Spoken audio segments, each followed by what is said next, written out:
እንኳን ወደ ሎጎስ ፖድካስት በሰላም መጣችሁ። ይሄ ኤፒሶድ 2 የሎጎስ ፖድካስት ነው።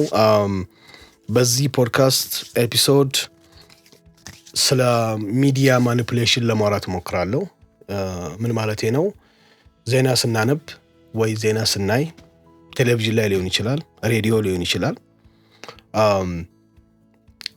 እንዴት ነው እውነታውን ማወቅ የምንችለው? እንዴት ነው አለመታለል የምንችለው? ያየነውን፣ የሰማነውን፣ ያነበብነውን ነገር ከማመን የሚረዱን ዘዴዎች ምንድን ናቸው? ሚዲያዎች፣ አክቲቪስቶች፣ ቴሌቪዥን ጣቢያዎች ወይ ጋዜጦች እንዴት አድርገው ነው አውቀውም ይሁን ሳያውቁ አንባቢና ተመልካችን የሚያታልሉበት መንገድ? ምን አይነት መንገዶች አሉ?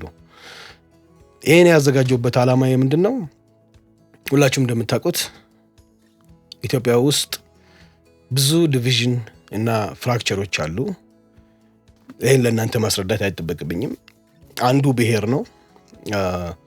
ሌላው የክላስ ልዩነት ይኖራል። የተለያዩ የፖለቲካ ፓርቲ ዝንባሌዎች አሉ እና እንግዲህ ሚዲያዎችን ብዙ እንዳሉ ይታወቃል። አገር ቤትም ቤዝ ያደረጉ እዚያ አሜሪካም አውሮፓም ቤዝ ያደረጉ ብዙ ኢትዮጵያውያን ሚዲያዎች አሉ እና እነዚህ ሁሉ ሚዲያዎች እንግዲህ ሁሉም እውነት ያወራሉ ብለን አናስብም አይደለም። ዓላማም አላቸው፣ የቆሙለት ዓላማ አላቸው። እንወክለዋለን ብለው የሚያስቡት ወገን አለ። አንዳንዱ ከስሙ የኢትዮጵያ የሚል በማካተት ኢትዮጵያን ሁሉ ወክያለሁ የሚል ይኖራል። አንዳንዱ ደግሞ የአንድን ብሔር ስም ወይ የአንድን ወገን ስም ወይ የአንድን ሃይማኖት ስም ተጠቅመው የነዛን ወገን ወይ የዛን ብሔር የዛን ቡድን ወይ የዛን ሃይማኖት ጭቆና፣ በደል፣ ለቅሶ አስተጋባለሁ አሳውቃለሁ ብሎ ይንቀሳቀሳል። እና ጥያቄው የሚመጣው መች ነው? አሁን እነዚህ ሚዲያዎች ሁል ጊዜ እውነት ያወራሉ ወይ? የማያወሩስ ከሆነ አድማጭን ተመልካችን የሚያታልሉባቸው መንገዶች ምን ያህል ናቸው ወይስ ምን አይነት ናቸው የሚለውን ማሳወቅ እፈልጋለሁ። ከመጀመሪያው ልጀምር። ነጮቹ ሴሌክቲቭ ፍሬሚንግ የሚሉት ነገር አላቸው። ያ ማለት አንድ ታሪክ ይከሰታል፣ አንድ ክስተት ይከሰታል። ሚዲያው ግን የሚዘግበው ቁንጽሉን አካል የዛን ታሪክ ቁንጽል ፓርት ብቻ ወስዶ ለአድማጭ ለተመልካች በማሳየት ሙሉውን ታሪክ በመተው የተከሰተው ይሄ ብቻ ነው ብሎ በማሳየት የዛኛውን አቅጣጫ በመከልከል እንግዲህ ለአድማጭና ለተመልካቹ ኢፍትሃዊ በሆነ መልኩ ፓርሻል ኢንፎርሜሽን ቁንጽል መረጃ መስጠት ማለት ነው። ወይ ደግሞ የእውነትን የተወሰነ ፓርት ብቻ በማሳየት አድማጭን ተመልካችን ማኒፕሌት ያደርጋሉ ማለት ነው። ይሄን ሲያደርጉ ሆን ብለውም ሊሆን ይችላል፣ ሆን ብለውም ላይሆን ይችላል። አድማጭን ግን ማታለልና ማኒፕሌት ማድረግ ይችላሉ ማለት ነው በዚህ መንገድ። ሁለተኛውን ላሳያችሁ። አንድን ውሸት በደጋገምከው ቁጥር እውነት ይሆናል። The more you repeat a lie, it becomes the truth. ይሄን ስለሚያስቡ ስለ አንድ ግለሰብ ለምሳሌ እገሌ አሸባሪ ነው የሚል ቃል ከተወሰደ ሰውየው በተገኘበት አጋጣሚ የሰውየው ምስል ከላይ በማሳየት ከታች አሸባሪ መጠቀም፣ የሰውየው ምስል ሲመጣ ከታች አሸባሪ የሚለውን ቃል፣ አሸባሪው ቃል ሲመጣ የሰውየውን ምስል ከታች መጠቀም። ለምሳሌ ለዚህ ጥሩ ምሳሌ የሚሆነው የምዕራብ በኢራቅ ጦርነት፣ በኢራቅና በአሜሪካ ጦርነት ሳዳም ሁሴን የኒውክሌር መሳሪያ ወይም አቶሚክ ቦምብ ነበራቸው ተብሎ ቡሽ ትንሹ ማለት ነው በየሚዲያው እየወጣ የሳዳም ሁሴን የኒውክሌር ቦምብ ባለቤትነት በተደጋጋሚ ሲያወራ ነበር።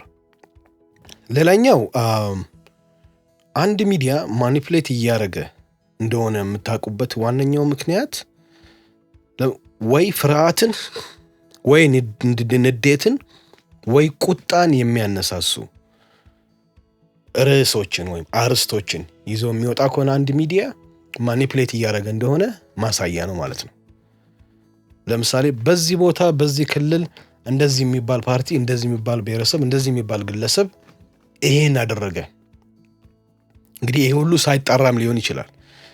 የሚዲያ ዋነኛው ዓላማ ኒውትራሊቲ ነው አይደለ? ለእውነት መወገን ነው፣ ለቡድን መወገን አይደለም። አድማጩን ወይ አንባቢውን ወይ ተመልካቹን የሚያናድድ፣ የሚያስፈራ፣ የሚያስቆጣ፣ የሚያሸብር ይዘት ያለው ዜና የሚሰራ ሚዲያ በሙሉ ማኒፕሌት እያደረገ ነው ማለት ነው። የሚዲያ ዓላማ ኢሞሽን ትሪገር ማድረግ አይደለም።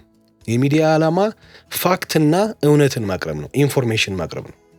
ፋክትና ኢንፎርሜሽን ደግሞ ከኢሞሽን ከፊሊንግ ዲታችድ መሆን አለባቸው፣ ሊገናኙ አይገባም።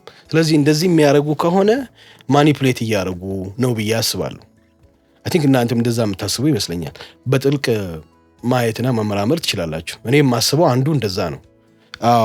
ሌላኛው ሁለት የተሳሳቱ ምርጫዎችን መፍጠር ነው።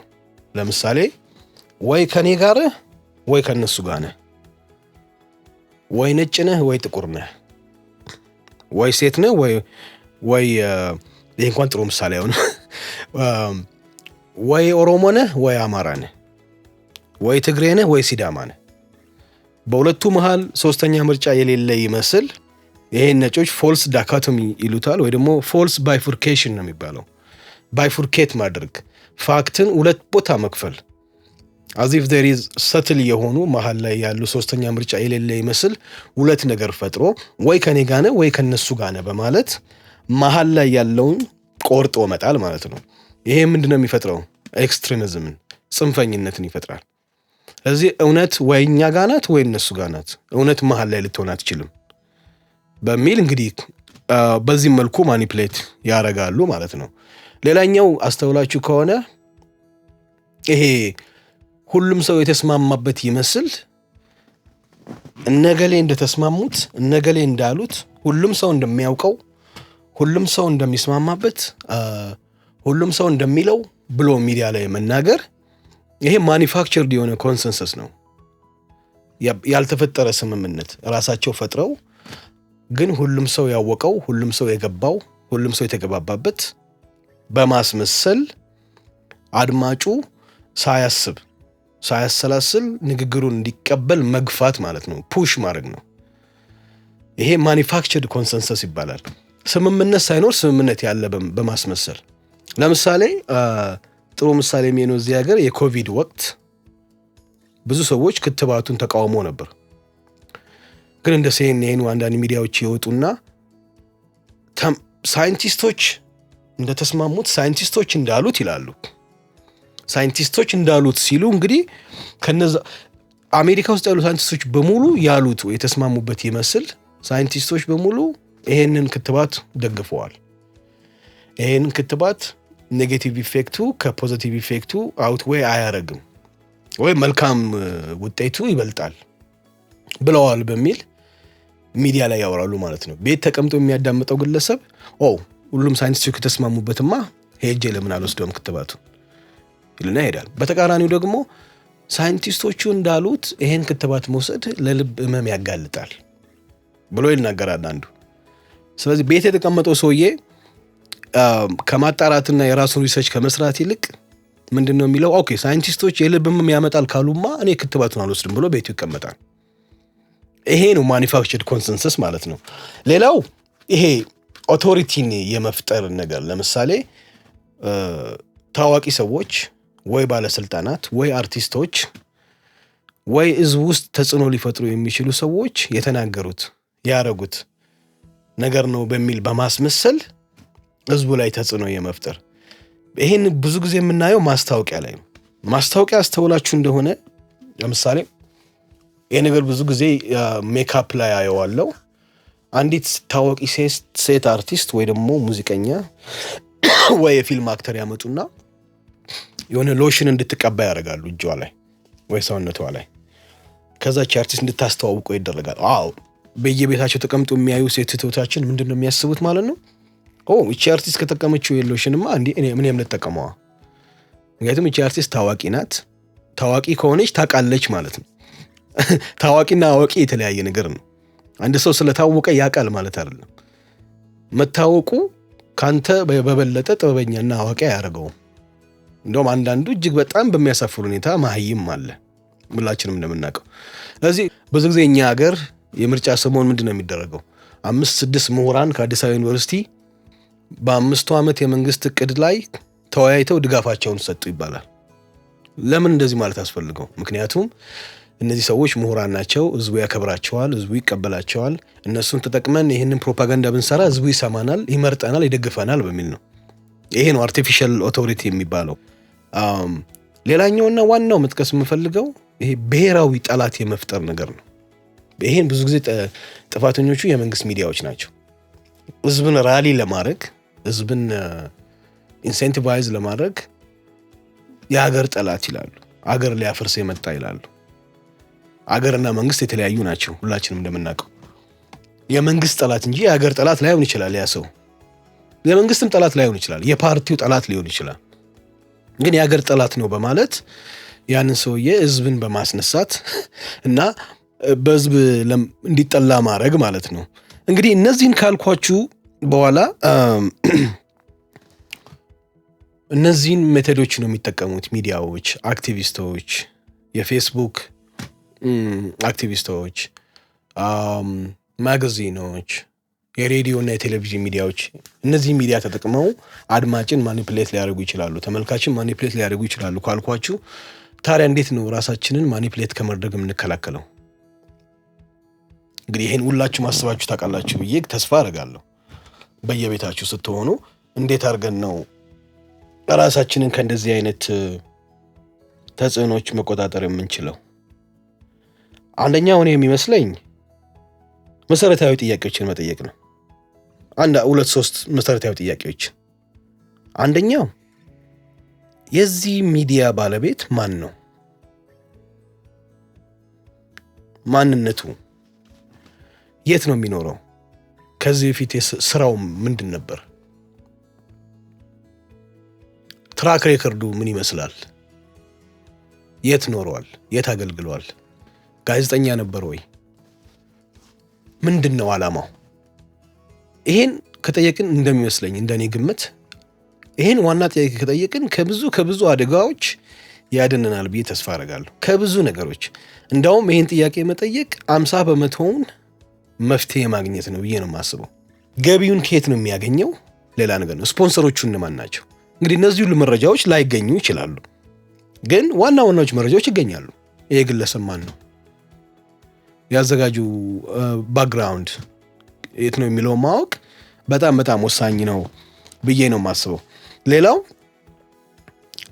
ዜናውን እያነበብን ወይ እያየን ሙሉ መረጃ ይሄ ነው ወይ ብሎ መጠየቅ። የቀረ መረጃ አለ ወይ? ሌላ ሚዲያ ባነብ፣ ክሮስ ቼክ ባደርግ፣ ክሮስ ኤግዛምን ባደርግ የማገኘው ነገር ይኖራል ወይ? ይሄን መረጃ የሰጠኝ ሰውዬ ወር አክቲቪስቱ ወይ ደግሞ የቴሌቪዥን ጣቢያው ወይም የሬዲዮ ጣቢያው ሙሉን ሳያስቀር መረጃውን ሰጥቶኛል ወይ የሚለውን መጠየቅም በጣም ወሳኝ መሰረታዊ ይመስለኛል። ሪያክሽን ታይም የሚባል ነገር አለ። ይህን ዜና እንዳነበብክ ወይ እንደሰማሽ ወይ ደግሞ እንዳየሽ ዘሎ ፖስት ከማድረግ ለምሳሌ ሪያክሽን ታይማችንን በትንሹ ለ2 ሰዓት በትንሹ እናቆየው። ዜናውን አየን አይደለ? ከዛ ኢሚዲየትሊ ሼር አለማድረግ፣ ኢሚዲየትሊ ላይክ ወይ ደግሞ የያዘን ምልክት እዛ ላይ አለማሳየት፣ ሪያክት አለማድረግ ኤክስኪውዝ ሚ፣ ወይ ደግሞ ኮሜንት አለማድረግ፣ መቆየት ለ2 ሰዓት። ይሄ 2 ሰዓት እድል ይሰጠናል ራሳችንን እንድናረጋጋ፣ ንዴታችንን እንድንቆጣጠር። ተጽዕኖ አድራጊዎች ደግሞ ከሆንን፣ ታዋቂ ሰዎች ከሆንን፣ አክቲቪስቶች ደግሞ ከሆንን በትንሹ 48 ሰዓት እንጠብቅ። በትንሹ 2 ቀን።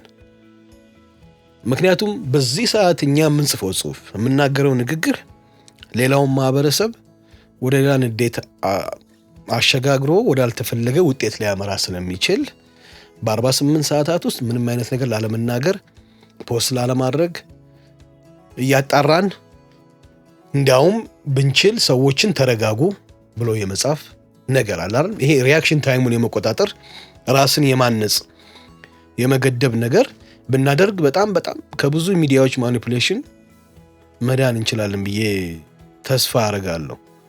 እንግዲህ በዚህ አጭር 2ኛ ኤፒሶድ በጣም ማስፋትና ማሰልቸት ስለማልፈልግ እናንተን ያስቀመጥኳቸው ነገሮች አሉ። ራሳችንን ከሚዲያ ማኒፑሌሽን እና ለሚዲያ ከሰዎች የፖለቲካና ከፖለቲካል አንትርፕረነርስ ላይ ከፖለቲካ ነጋዴዎች ሞቲቬሽን ካላቸው ከተደበቀ ዓላማ ካላቸው ግለሰቦች ተጽዕኖ እንዴት መውጣት እንችላለን እና እነዚህ ግለሰቦችና ቡድኖች የሚጠቀሟቸው ቴክኒኮችስ ምንድናቸው የሚለውን ባጭሩ ለማሳየት ሞክሬያለሁ። በእርግጠኝነት ቴክኒኮቹ ከዚህ በላይ የሰፉ ብዙ ናቸው፣ ግን እኔ ላሰለቻችሁ ስላልፈለኩ ኮንደንስ አድርጌ አጠር አድርጌ ነው ያቀረብኩትና እንደዚህ በማድረግ ራሳችንን ካላስፈላጊ ነገ ከምንጸጸትበት እኛንም አገርንም ወገንንም ከሚያጠፋ ድርጊት ከመቆጠብ ራሳችንን እንድንጠብቅ በሚል ነው። አብራችሁኝ ስለቆያችሁ አመሰግናለሁ። ይሄ ሎጎስ ፖድካስት ነው። ላይክ፣ ኮሜንት፣ ሼር ማድረጋችሁን አትርሱ። ሰብስክራይብ አድርጉ። ሊንኩን ዲስክሪፕሽን ላይ ታገኙታላችሁ። የሶሻል ሚዲያ ሊንካችንን ኮሜንት አድርጉ።